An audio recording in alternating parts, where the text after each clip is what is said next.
Salut l'équipe et bienvenue dans ce nouveau format de point de marché hebdo qui sortira tous les lundis.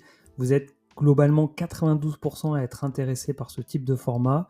Donc l'idée c'est de partager en revue les principaux indicateurs sur les graphiques comme Bitcoin, Ether, la dominance, le Total 3. Donc ça pour la partie crypto, mais aussi élargir un peu sur les autres actifs qui peuvent être suivis comme le gold, le dollar, le S&P 500, le Nasdaq, le pétrole, bref, voilà, on passera en revue en fonction des semaines différents indicateurs pour voir un peu quelle est la tendance sur les marchés. Je vous invite à me dire en commentaire ce que vous en pensez, puisque ces vidéos sont avant tout pour vous. N'hésitez pas effectivement à me guider sur le contenu que vous souhaitez voir sur cette chaîne. Deux éléments indispensables à rappeler avant de commencer. Le premier, c'est que je ne suis pas conseiller financier. Le deuxième, c'est que je n'ai pas non plus de boule de cristal. Je vous partage simplement mon analyse de marché. Je ne cherche pas spécialement à savoir à combien Bitcoin sera demain. Je cherche à déterminer les tendances pour pouvoir allouer mon capital là où ça me semble le plus opportun, avec un objectif, une vision d'investisseur qui va être moyen-long terme et sans faire de trading. En revanche, j'utilise quand même l'analyse graphique puisque je considère que c'est le reflet de la psychologie des marchés et que c'est ça qui va driver à la hausse ou à la baisse les tendances sur les marchés financiers.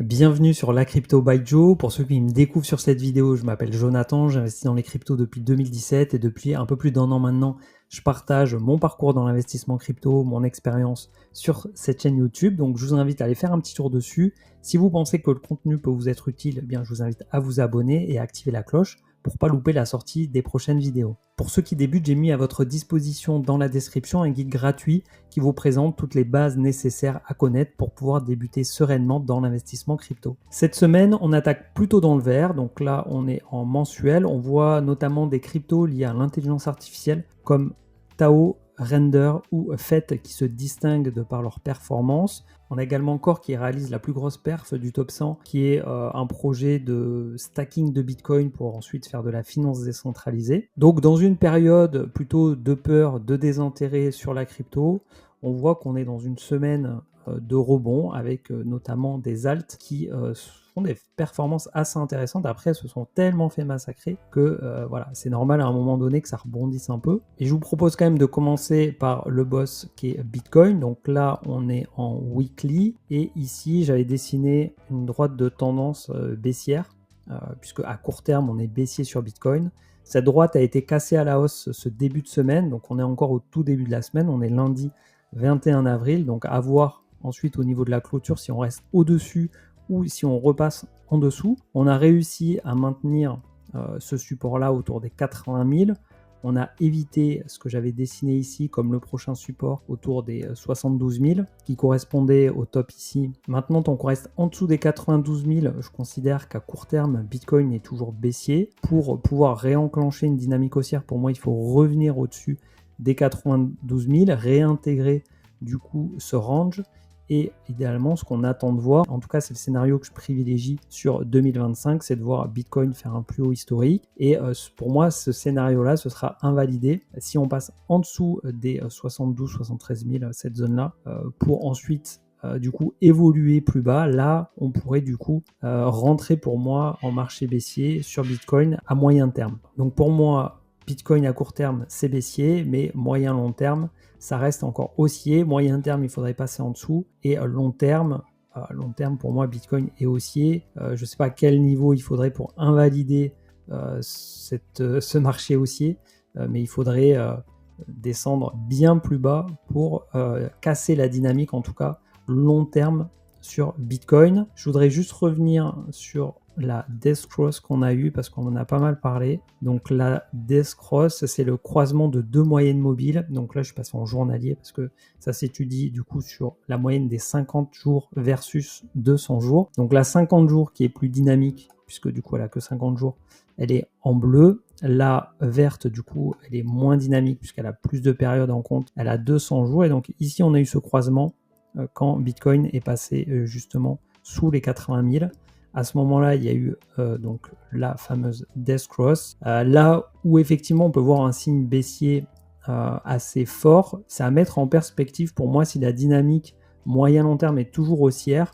Ça ne veut pas forcément dire qu'on part en marché baissier du coup moyen terme, puisqu'on l'a vu ici. On a eu également le croisement de la moyenne mobile 50 ici avec la moyenne 200. Et ce croisement du coup qui s'est refait 2 mois plus tard, donc ce qu'on appelle une golden cross. Voilà, donc un indicateur qui est intéressant à suivre, mais comme tout indicateur, hein, il n'est pas parfait et c'est un croisement d'indicateurs voilà, qui donne une tendance. Donc voilà pour Bitcoin, un signe très encourageant en ce début de semaine. On espère maintenant que ça vienne sur la zone des 92 000 qui a été pendant plusieurs semaines une zone de support qui aujourd'hui peut faire office de résistance, et là ce qu'on espère c'est un franchissement qui soit assez net pour donner de la force et un retournement court terme haussier sur Bitcoin. Concernant Ether, on a une dynamique qui est beaucoup plus dégradée, qui est beaucoup plus mauvaise. Je vais repasser en semaine. J'ai tracé ces différentes zones. Ici, on a du coup le point haut de ce cycle autour des 4000 $. Ici, on avait cette zone autour des 3000, cette zone autour des 2200. Et enfin, maintenant, on a cette zone autour des 1500. Et potentiellement, si la baisse se poursuit, on aura la zone ici autour des 1050 $. Donc là, actuellement, on a un rebond, on a cette zone-là qui semble faire office de support, comme ça a été le cas ici. On attend une reprise haussière. Maintenant, le momentum sur Ether, en tout cas, est beaucoup plus dégradé que sur Bitcoin. Ici, on est sur la paire Ether-Bitcoin et on voit que clairement, l'Ether sous-performe Bitcoin très nettement depuis plusieurs années, et ça s'est accentué vraiment à ce niveau-là, là, où en quelques semaines, voilà, Ether a perdu 50% en 140 jours. Donc en l'espace de 4-5 mois, Ether a perdu 50% de sa valeur par rapport à Bitcoin et est en train d'atteindre du coup les points maintenant les plus bas de 2019.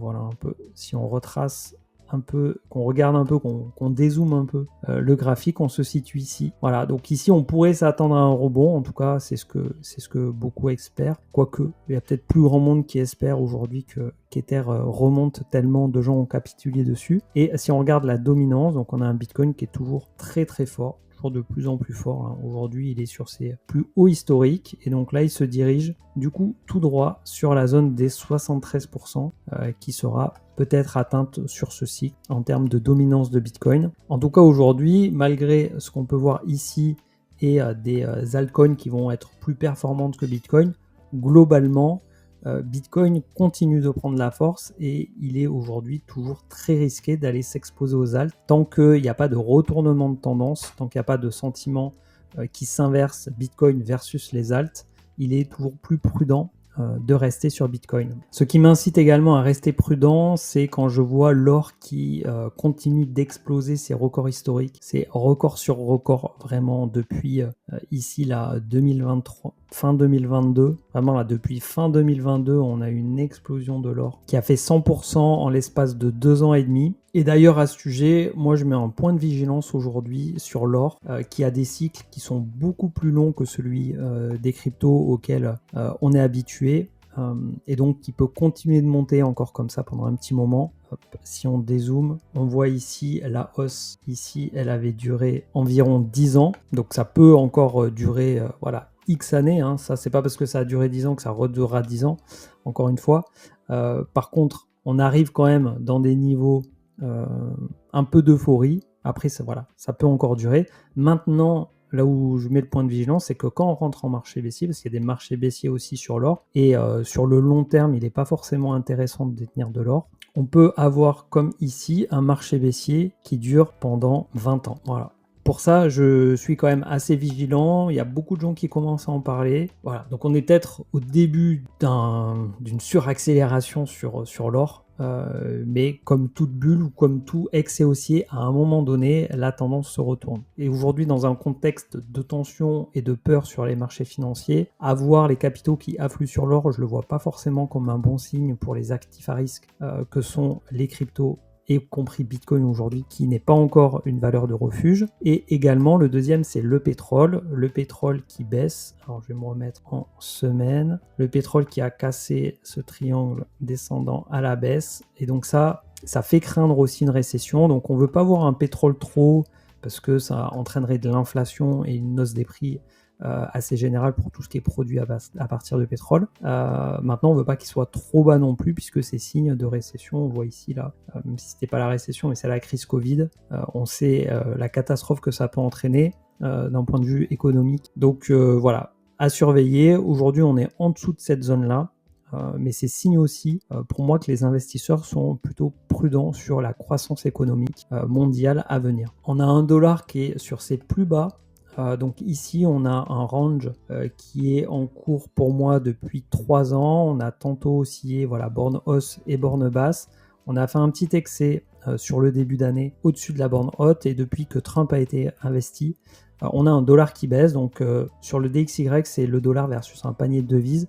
Trump a pour objectif de faire baisser la force du dollar dans le but de retrouver de la compétitivité et de pouvoir exporter. Et quand il a été élu président sur son premier mandat, le dollar avait fortement baissé. Donc là, c'est ce qui est en train de se passer également ici. Est-ce que ce support tiendra? Ça, évidemment, je n'ai pas la réponse. En tout cas, jusqu'à présent, le dollar qui était considéré comme une valeur refuge et attirer les capitaux au détriment d'actifs à risque comme les cryptos. Là, on a un dollar qui baisse, donc c'est plutôt normalement favorable aux cryptos, même si aujourd'hui, ça ne se retransmet pas de manière aussi corrélée que ça n'a pu l'être dans le passé. La corrélation également avec la bourse est un peu moins forte qu'avant. On a ici, donc sur le S&P 500, on est en semaine toujours. On voit qu'on a une baisse qui a été beaucoup plus marquée que sur Bitcoin. C'est sensiblement la même chose sur le Nasdaq. Le Nasdaq est un petit peu plus amplifié. On est sur les valeurs tech, les valeurs un petit peu plus risqué du marché américain. Donc souvent quand ça monte plus fort, et quand ça baisse plus fort. Donc à court terme, on a quand même une tendance qui est pas très bonne, qui est plutôt baissière. Mais à long terme, on reste quand même très haussier sur le marché action, que ce soit le Nasdaq ou le S&P 500. Pour finir, je voudrais revenir sur les cryptos et le total du market cap. Donc on est aujourd'hui à 2,7 trillions. On avait ici, j'avais mis en vert ici, une espèce de tas-séance, donc une structure qui est potentiellement en train actuellement d'être invalidée. Pour moi qui ne l'est pas encore, je reste encore du coup optimiste sur une poursuite haussière. Ce qui viendrait pour moi l'invalider au-delà de casser là, c'est d'aller venir casser cette zone-là en dessous des 1,9, on va dire 2 trillions, puisque ça viendrait faire un plus bas que le précédent. Voilà, ce serait vraiment un signal très négatif pour moi pour le marché global crypto. En attendant, on est dans une correction, on est dans une phase de consolidation qui pourrait potentiellement être plutôt un très bon point d'entrée pour continuer de surfer cette vague haussière sur le marché crypto. J'espère que ce nouveau format de vidéo vous aura plu. Si c'est le cas ou pas, je vous invite à me le faire savoir dans le commentaire. Je vous invite également à partager votre avis sur le marché et les différents indices qui ont été passés en revue. Je vous dis à très vite dans une nouvelle vidéo, et d'ici là, portez-vous bien. Ciao.